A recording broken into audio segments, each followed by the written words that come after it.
Hey everybody, it's me, Benson. And all the way back in mid-2013, a man named Ryan Grepper had an idea for an all-in-one cooler, the coolest cooler. He made the first prototype of it out of robotics from a weed whacker and a car stereo, and after a lot of testing, he wanted to make it a real product. So he started a new company called Coolest, and launched a Kickstarter for the coolest cooler in November 2013. But it was a failure, barely making 2/3 of its $125,000 goal. But he didn't give up. In summer 2014, he started a second Kickstarter for the cooler, and he went all out with the advertising. It was advertised as the greatest cooler ever. It included a built-in blender, a water-resistant Bluetooth speaker, a USB charging port, lamps, a bottle opener, plates, a knife, a removable divider that doubles as a cutting board, and cup holders. It truly was the coolest cooler. It was so popular that it raised over $13 million, making it the most popular Kickstarter project of 2014. But there's a reason this product is more infamous than famous. It was set to ship in February 2015, but the problem was that it was too popular. Makers of the cooler in China were having trouble making so many coolers, especially with Ryan adding lots of new features to the product, so in February 2015, Ryan announced that it would be postponed until July 2015. And in July 2015, some coolers were shipped, and arrived November 2015.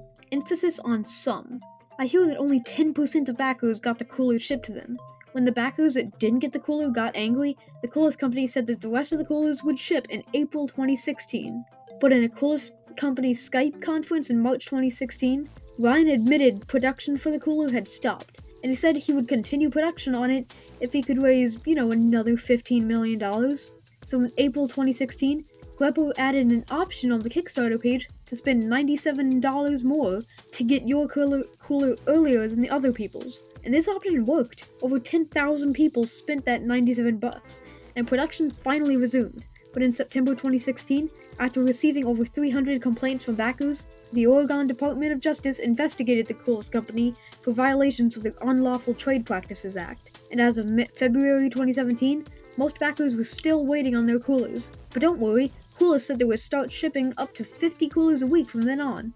But that didn't happen, because over 2 years later, in December 2019, the Coolest company and Ryan Grepper announced that they were completely ceasing operations on the cooler. But don't worry, if you were still waiting on your $200 cooler by then, you could claim a $20 refund.